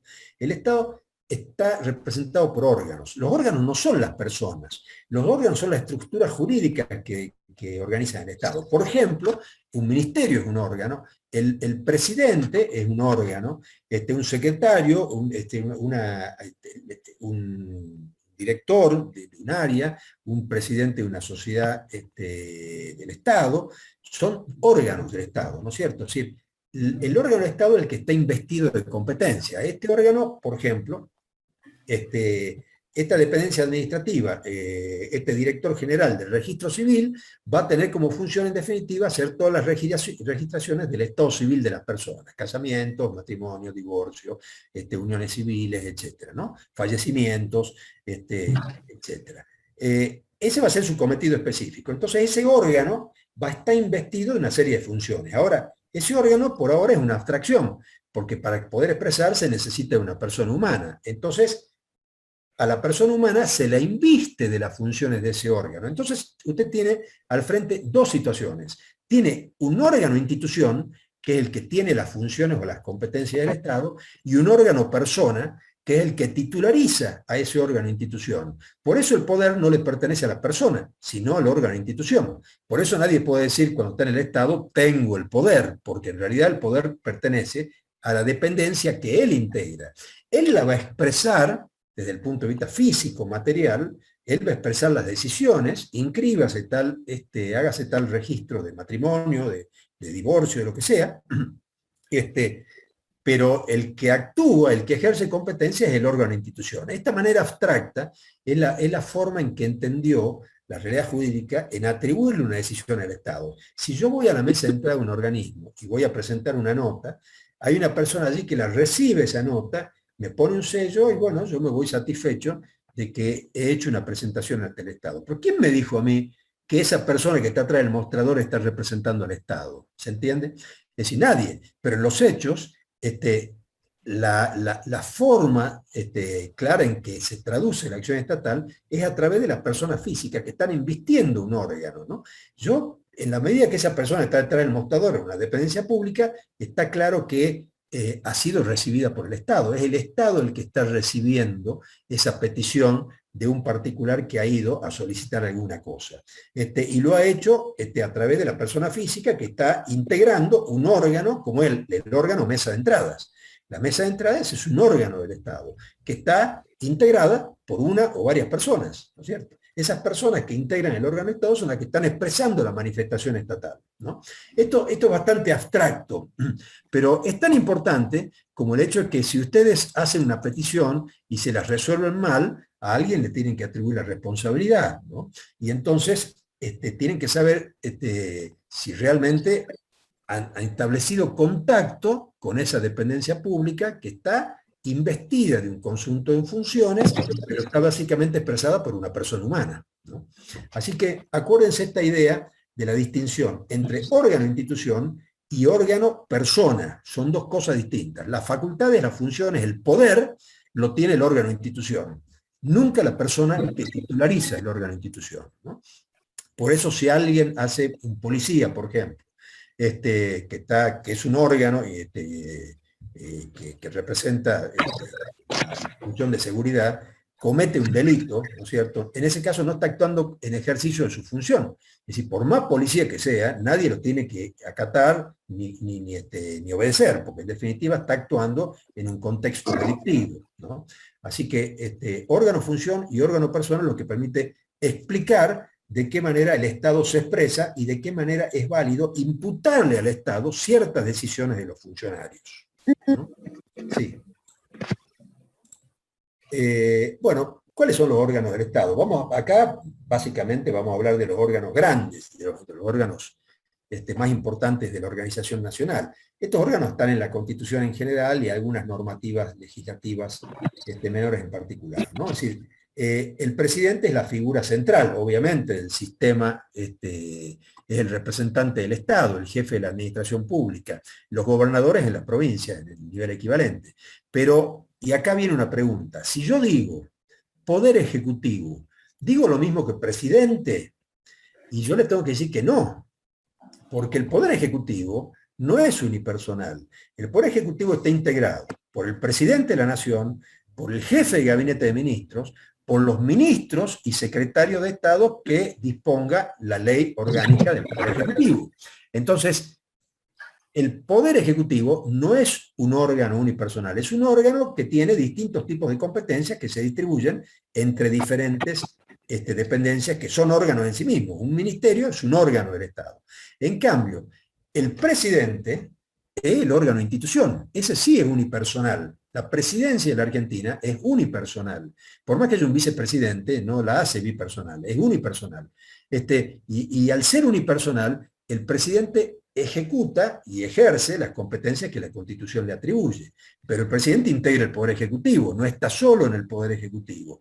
Él es un órgano unipersonal como presidencia, pero integra el órgano colectivo cuando es parte del Poder Ejecutivo, ¿no? Entonces, Presidencia de la Nación es un órgano del Estado. Presidente es la persona que titulariza el órgano presidencia. ¿Sí? Sigamos. Esto se da a nivel equivalente en las provincias, así que no vamos. Por supuesto que están en las demás órganos del Estado, ¿no? ¿Cuáles son las funciones del Estado? ¿No? Vimos el Estado, su origen, su organización, el Estado de Derecho, el Estado Social de Derecho, que es en definitiva la concepción que domina en general en las organizaciones estatales del siglo XX, con todas las influencias de la revolución. Vimos el tema de la personalidad del Estado y las formas de manifestación de la voluntad estatal, y de ella los órganos que en definitiva intervienen en esa expresión de la manifestación de la voluntad estatal. Ahora, ¿cuáles son las funciones del Estado? O sea, ¿qué hace el Estado? ¿No es cierto? Acá yo en la filmina le pongo las funciones del Estado, es decir, en general hay coincidencia en casi todos los autores en que básicamente las funciones del Estado son 4, ¿no? Es decir, y digo básicamente porque vamos a ver que puede haber otras también eventualmente que no están descritas aquí, pero en principio las 3 clásicas. Acuérdense que las principales funciones del Estado, según la concepción clásica de división de poder, era el poder ejecutivo, poder legislativo, poder judicial, ¿no? Es decir, esos son los órganos del poder, pero las funciones del poder son la función legislativa, la función jurisdiccional, y ahí tenemos que pensar en la función administrativa y una función más que la gubernativa. O sea, hay una distinción que hace referencia a 4 funciones y 3 poderes. Los 3 poderes son legislativo, ejecutivo y judicial, clásicos en la definición constitucional. Pero las funciones que estos poderes ejercen no son 3, hay 4 tipos de funciones, en principio. Gubernativa, legislativa, jurisdiccional y administrativa. Ahora vamos a ver qué es cada uno, ¿no? Porque en definitiva, bueno, no voy a entrar en la fundamentación de la división del poder, que es antigua, ustedes seguramente algún conocimiento tienen. Yo les pongo ahí en la filmina que en la concepción de Montesquieu, que fue el que mejor describió este concepto, no fue el inventor de este concepto, que ya venía con un incipiente desarrollo por un autor inglés, Hobbes, que fue anterior, que ya describía la división del poder, pero el modo como Montesquieu lo describe, con las limitaciones al ejercicio de las funciones, y la distribución y el juego interrelacionado y concordante del ejercicio de esas funciones, verdaderamente aparece muy original en la concepción de Montesquieu. Por eso tiene tanta influencia en la organización de las constituciones posteriores, ¿no? Es decir, la idea de Montesquieu es decir, todo hombre que tiene poder tiende a abusar de él. Entonces, para evitar que abuse el poder, la forma de evitar ese abuso era dividir el poder y que los distintos poderes entre sí se controlen mutuamente, porque ese contralor mutuo impide que uno de ellos ejerza una función autoritaria en exceso de las reglas de juego acordadas en la normativa constitucional, ¿no es cierto? Entonces, lo primero que hace es decir, hay una división de funciones del poder y hay una división de órganos del poder. Son dos manifestaciones de lo mismo. Los órganos son los que titularizan el poder, pero no tienen todo el poder, tienen una parte del poder. Y las funciones, a veces las funciones son exclusivas de un órgano y a veces son funciones compartidas, que tienen que necesariamente compartir en un proceso que se va integrando. Por ejemplo, la sanción legislativa requiere necesariamente la promulgación por parte del Ejecutivo, que la puede vetar eventualmente, ¿no es cierto? Entonces, se necesita que el poder contenga el poder. Es decir, que los mismos órganos que ejercen el poder se mantengan equilibrados entre sí a través de la concordancia de sus acciones y las limitaciones que mutuamente se producen, ¿no es cierto? Ahora bien, la clásica mirada del Estado es decir, bueno, ¿qué hace el Estado? El Estado administra, legisla y juzga, ¿no es cierto? En una breve síntesis decimos, estas son las tres funciones esenciales. El Estado administra, legisla y juzga, ¿no es cierto? Y en realidad le falta algo a esto, porque hay una serie de cuestiones que no tienen que ver con la administración, por ejemplo, ¿no es cierto? O solo con el juzgamiento, o solo con la legislación, ¿no? Para evitar que haya acumulación de poder, las mismas constituciones prohíben la delegación de funciones, ¿no? No se pueden delegar funciones entre los poderes del Estado, son exclusivas, salvo algunas cuestiones que están expresamente reguladas en la Constitución. Yo ahí les puse como recomendación leer el artículo 4 y el artículo 76, perdón, de la Constitución Nacional, que expresamente prohíbe al Poder Legislativo delegar funciones al Poder Ejecutivo, salvo, dice, cuestiones de administración por tiempo limitado. Bueno, eso lo vamos a ver en extenso después cuando vemos reglamentos, pero ya se los voy anticipando, porque como les insisto, y les voy a insistir a lo largo del curso, el derecho administrativo está necesariamente enlazado, de principio a fin. Lo que veamos acá va a servir para interpretar después otras cuestiones que vamos a ver más adelante en el programa. Entonces ya les voy mencionando que la cuestión de las divisiones de las funciones del poder y entre los órganos del poder está el artículo 76 de la Constitución Nacional, ¿no? ¿Qué es la función legislativa? ¿No es cierto?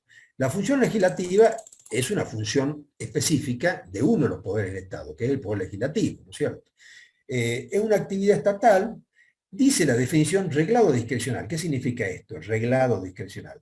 Si ustedes leen el artículo 99 de la Constitución Nacional, y el artículo 75 de las funciones del Poder Legislativo, y la del 99 de funciones del Poder Ejecutivo, van a ver que la actividad legislativa en muchos casos está descrita en la misma Constitución, y en otros necesariamente es producto de la creatividad del Poder Legislativo. Por eso se llama reglado discrecional. Reglada porque hay algunas cuestiones de la función legislativa que están insertas en las normativas constitucionales, y hay otros aspectos de la función legislativa que son creación del legislador como consecuencia de su análisis de la realidad. Ese espacio se llama discrecional. Por eso tanto es una actividad reglada como discrecional, ¿no?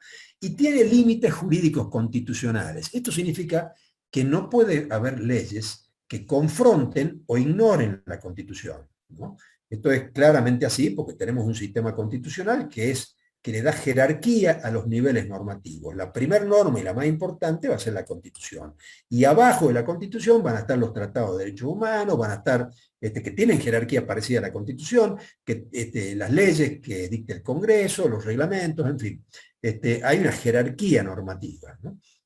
Por eso decimos que la función legislativa es una actividad estatal, es decir, obviamente de un órgano del Estado, puede ser consecuencia de una normativa constitucional o de la creación del propio legislador, por eso es reglado discrecional, y tiene límites constitucionales, es decir, nada de lo que dicta el Poder Legislativo puede confrontar u omitir o prescindir del contenido constitucional, ¿no? Y el objetivo es la elaboración del derecho, o sea, el legislativo crea el derecho, sanciona las leyes, ¿no?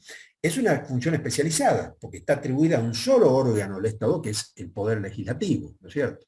Es privativa del órgano legislativo, no se puede delegar, ¿no? En cambio, la función jurisdiccional, ¿qué es la función jurisdiccional definitiva?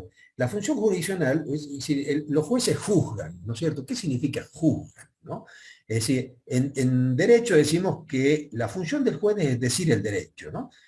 Lo que llamamos jurisprudencia, iuris dicere, eso significa jurisprudencia, decir el derecho, ¿no? Que eso es lo que hacen los jueces. Los jueces, en definitiva, crean jurisprudencia, o sea, dicen el derecho, iuris dicere, ¿no es cierto?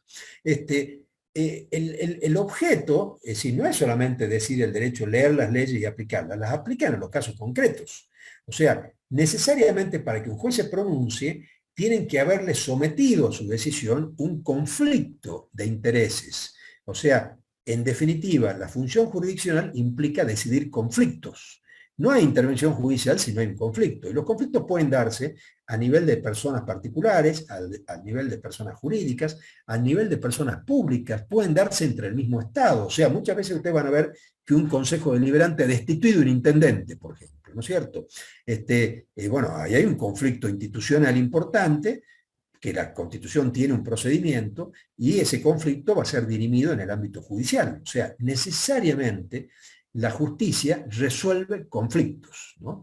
Y esa decisión que toma la justicia es una decisión que tiene el mismo valor que una ley, o sea, decide con fuerza de verdad legal. O sea, esto significa que lo que decide la justicia tiene que ser cumplido, porque si no es cumplido, va a ser coactivo el poder que va a ejercer el Poder Judicial sobre la persona o sobre las instituciones para que lo cumplan. O sea, va de suyo que cualquier decisión que implique el ejercicio del poder está acompañada del potencial ejercicio de la fuerza para hacerlo cumplir, que eso en definitiva es el poder coactivo del Estado, el uso de la fuerza para poder hacer cumplir lo que el Estado decide con esta fuerza de verdad legal, ¿no?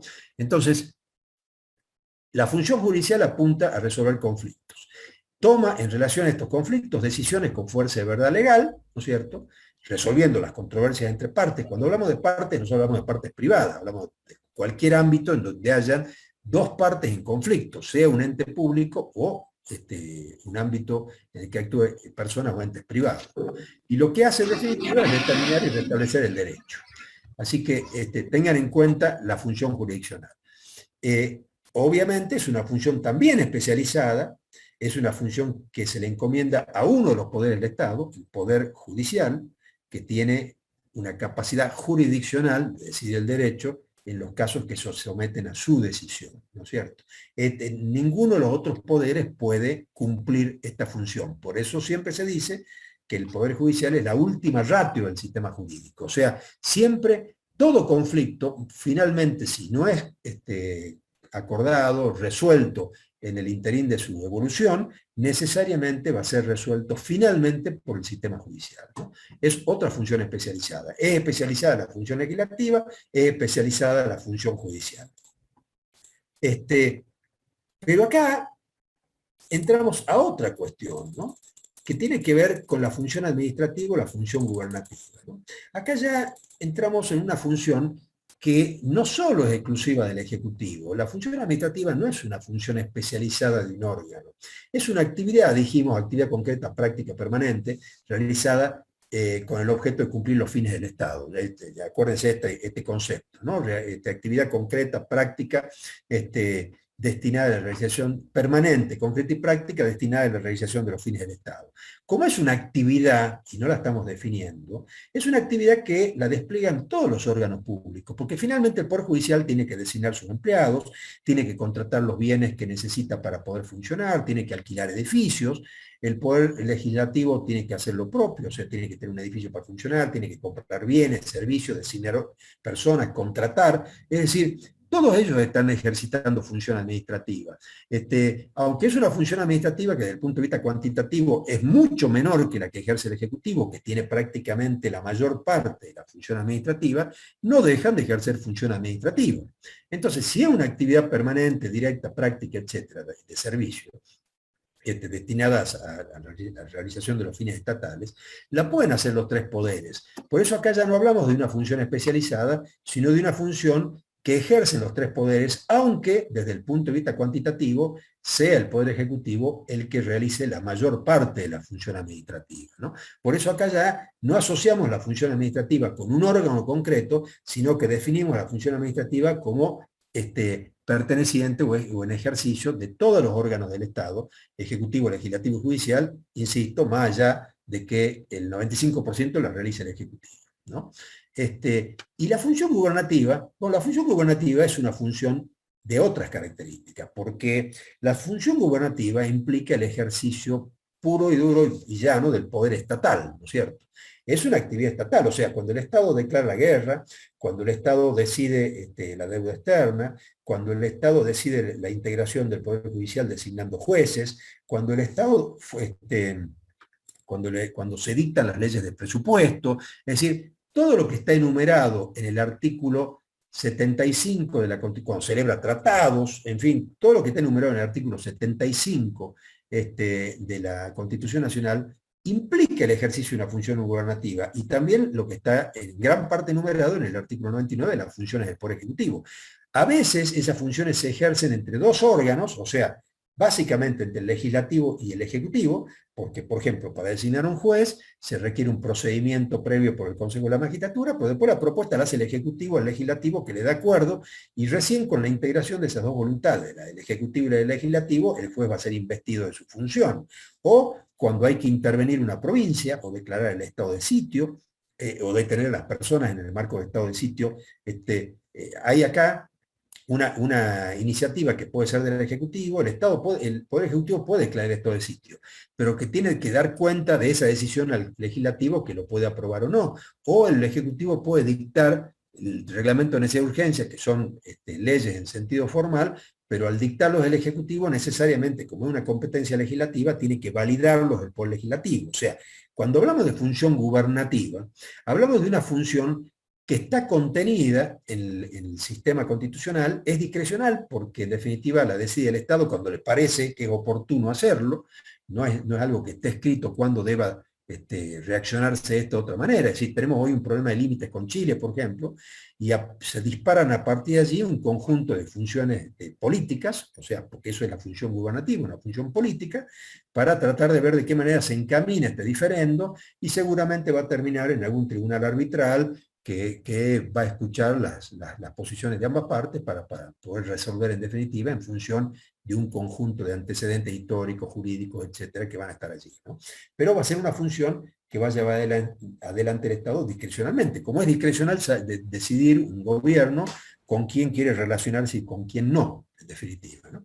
Por eso dice allí, ¿qué es la función gubernativa? Comprende el dictado de las grandes directrices de orientación política referida a los intereses vitales de la comunidad, de la organización del Estado y a veces a su misma subsistencia, ¿no? La defensa del Estado a través del ejercicio de la guerra por sufrir una invasión o un avasallamiento por otro país es una decisión política de carácter, una decisión gubernativa, ¿no es cierto? Entonces, estas decisiones del poder, de la función gubernativa, que comprenden al Poder Legislativo y al Poder Ejecutivo, se expresan por actos políticos. Es decir, son las tres formas de llamarlo: actos políticos, actos de gobierno, actos institucionales. ¿Y por qué es importante señalarlos a esto? Porque este tipo de actos están exentos del control judicial directo. O sea, puede ser que como consecuencia de una decisión de tipo gubernativo se dañe un particular. El particular demanda ante la justicia la reparación, el juez le va a reconocer la reparación, pero no puede cuestionar el contenido de la decisión política que ha originado ese daño, porque esa es una atribución privativa de los otros poderes, ¿no? Entonces, tengan claro esta función. Hay autores que le agregan a estas tres funciones la función constitucional, o sea, la Constitución, dijimos recién, requiere un órgano para ser reformada. No la puede reformar ninguno de los poderes constituidos, ni el Ejecutivo, ni el Legislativo, ni el Judicial. Solo lo puede hacer un órgano que se llama Convención Constituyente.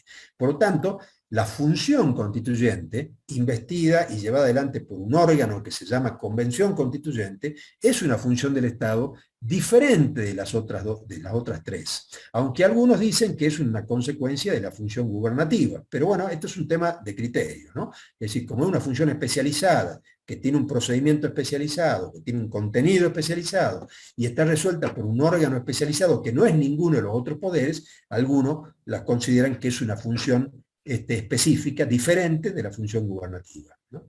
Pero para tenerla en cuenta, ¿no? Después tenemos acá, ¿no? Cuando desagregamos las funciones del Estado, vemos, yo les decía recién, los tres poderes del Estado ejercen la función administrativa, ¿no? Pero en definitiva hay algunas funciones administrativas que son exclusivas. En general la función administrativa del Ejecutivo es la que actúa todos los mecanismos del Estado, ¿no es cierto? Sí. Todo el ámbito de estructuras, de organizaciones que ustedes ven en la realidad, es decir, cuando pasan con un hospital, la policía, un ministerio, un edificio público, un ámbito de investigación de la producción, el INTA es un organismo estatal, o sea, las universidades, hay una presencia pública muy grande, y en la mayor parte esa presencia pública se traduce en el ejercicio de la función administrativa, es decir, actividades concretas prácticas que realiza el Estado para la realización del bien común o de los fines estatales. Por lo tanto, si bien la ejercen todos los poderes, el conjunto lo hace el Ejecutivo. Pero hay algunas funciones administrativas que son específicas de los otros poderes. Por ejemplo, la función administrativa del órgano legislativo. El órgano legislativo, por ejemplo, cuando otorga una pensión, ejerce una función administrativa, porque las leyes tienen contenido general y abstracto. Es decir, las normas no están dictadas para una persona. Puede tener forma de ley la expresión del legislativo, pero en sentido estricto, cuando el legislativo decide una situación singular, por ejemplo, el reconocimiento de una pensión a un héroe de Malvinas, ¿no es cierto? Está resolviendo a través, digamos, con una forma de ley, pero el contenido es un acto administrativo, es una decisión singularizada en un acto determinado, en una acción determinada. Entonces, hay ciertas actividades del legislativo que solo se entienden si se analiza desde la perspectiva del ejercicio de la función administrativa. Un juicio político, un funcionario electivo, el que se hace un juez de la Corte, un poder ejecutivo, el intendente, etc., es un trámite, es un procedimiento de tipo administrativo, no es un procedimiento judicial, el juicio político. Es un procedimiento típicamente administrativo que lleva adelante el órgano legislativo, ¿no es cierto? Así que, para precisar, la función administrativa la ejercen los tres órganos del Estado, mayoritariamente el Poder Ejecutivo, pero hay algún tipo de función administrativa que es exclusiva del órgano legislativo o exclusiva del órgano judicial, como la vamos a ver ahora inmediatamente, ¿no? Y así hablamos de función administrativa del órgano judicial, no solo cuando nombra, renueva sus funcionarios o contrata bienes, sino que hay un ámbito específico que se llama de jurisdicción voluntaria, ¿no? Esa jurisdicción voluntaria implica una serie de actos en donde el Poder Judicial no ejerce su función de resolver conflictos, sino simplemente actúa como una especie de órgano registral, reconociendo ciertos hechos o actos de la realidad. Por ejemplo, si usted quiere constituir una persona jurídica, es decir, una sociedad anónima, una sociedad de responsabilidad limitada, necesariamente tiene que hacer un trámite que va a ser resuelto por un juez en lo comercial de registro, ¿no? Ahora eso se ha cambiado en Salta porque se le ha dado esa función a la inspección de personas jurídicas, es decir, se ha transformado una actividad que antes era judicial en una actividad meramente administrativa. Pero sin embargo, ese juzgado público mantiene todavía las cuestiones de minas, por ejemplo, los registros mineros tienen un trámite ante la autoridad minera y terminan en un procedimiento ante el juez de minas, que sigue existiendo, ¿no es cierto? Cuando, por ejemplo, hay que nombrar un tutor, un curador, es decir, cuando hay que nombrar, cuando hay que hacer un procedimiento de adopción, por ejemplo, cuando hay que vender bienes de menores, cuando hay que, para un trámite, por ejemplo, como puede ser el pedir el reconocimiento de la asignación universal por hijo, personas que no han hecho la adopción de un chico, pero tienen la tutela, tienen que hacer un trámite que se llama información sumaria para que se pueda probar que ese menor o ese mayor inhabilitado está a cargo de determinada persona. Eso es un trámite que hace el Poder Judicial, pero el contenido de ese trámite es un trámite administrativo, porque no está resolviendo conflictos, está resolviendo una situación para declarar que tal situación es real y que debe ser reconocida por el Estado, ¿no? Así que acá hay, bueno, en la Filmina una serie de cuestiones vinculadas a lo que llamamos jurisdicción voluntaria. Es decir, a los efectos prácticos lo que usted tiene que saber, que es función administrativa del Poder Judicial, todas aquellas cuestiones que tramitan en virtud de la jurisdicción voluntaria que le es reconocida al Poder Judicial, y que es una función que no tiene el Poder Ejecutivo, siendo una función administrativa, se le reconoce solo al Poder Judicial, ¿no? Y vamos terminando con esto. No vamos a ver la función administrativa de los entes no estatales. Los más clásicos entes no estatales son los colegios profesionales, ¿no? Es decir, a los que se les delega la facultad de controlar la ética de las profesiones. Y acá sí, una última clasificación. Ya vimos cuáles son las funciones del Estado, ¿no? Administrativa, gubernativa, legislativa y jurisdiccional. No dije judicial, dije jurisdiccional, decir el derecho. Clases de función administrativa. Después hay una clase de función administrativa. Hay una clasificación mayor en muchos autores, pero me parece que importante que yo haberla circunscripto a estas que están acá. Es decir, activa, consultiva y de control. La activa es la función que el Estado hace, que la administración hace todo el tiempo, que decide, certifica, es decir, nombra a una persona en el Estado, sanciona a un funcionario, aplica una multa, califica el profesor al alumno en un examen final. Eso, yo soy en la administración pública, en la universidad soy un funcionario público, soy un docente, funcionario público. Cuando desarrollo la clase, en definitiva estoy llevando adelante situaciones de hecho, no, eso lo vamos a ver después, cómo se clasifica la acción del funcionario estatal.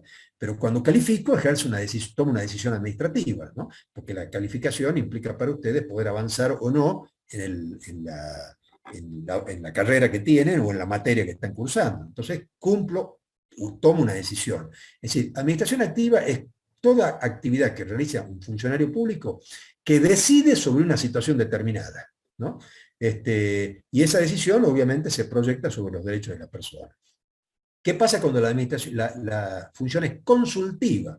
Hay muchos órganos de Estado que están creados para evacuar consultas. O sea, en el ámbito jurídico, cuando un funcionario va a tomar una decisión que tiene implicancias sobre los derechos de las personas o tiene un impacto patrimonial, pide un dictamen jurídico. Por el dictamen jurídico lo va a iluminar respecto de las normas aplicables, de las consecuencias que tiene la decisión. Lo mismo pasa, por ejemplo, con la sindicatura, que analiza las cuestiones financieras y económicas de la administración, donde el funcionario va a consultar a la sindicatura si tal decisión tiene un impacto económico negativo y en definitiva compromete o las competencias que tiene asignadas ese funcionario o tiene consecuencias negativas para la administración. Es decir, los órganos consultivos no deciden, simplemente aconsejan la naturaleza o la orientación de la decisión a adoptar por el órgano que tiene la administración activa, ¿no? Y después están los órganos de control, es decir, los órganos que controlan a los que deciden. Los dos grandes órganos de control de la Administración Nacional son la Sindicatura General de la Nación y la Auditoría General de la Nación. Pero también hay otros órganos de control muy importantes, como la Fiscalía Nacional de Investigaciones Administrativas, que analiza las irregularidades que incurren los funcionarios públicos, la Procuración del Tesoro de la Nación, que es un órgano de asesoramiento de Presidencia de la Nación, al que se debe subordinar todo el sistema jurídico del Estado Nacional. Es decir, hay órganos técnicos, por ejemplo, cuando se decide hacer un edificio o se incorpora bienes vinculados con el desarrollo informático, hay órganos que necesariamente hay que consultar antes de tomar la decisión. Entonces, con esto termino un poco esta primera unidad, ¿no? Es decir, clase de función administrativa, activa, consultiva y de control. Y ahora veo, voy a dejar de compartir pantalla y voy a ver los chats, que veo que hay muchos, ¿no es cierto?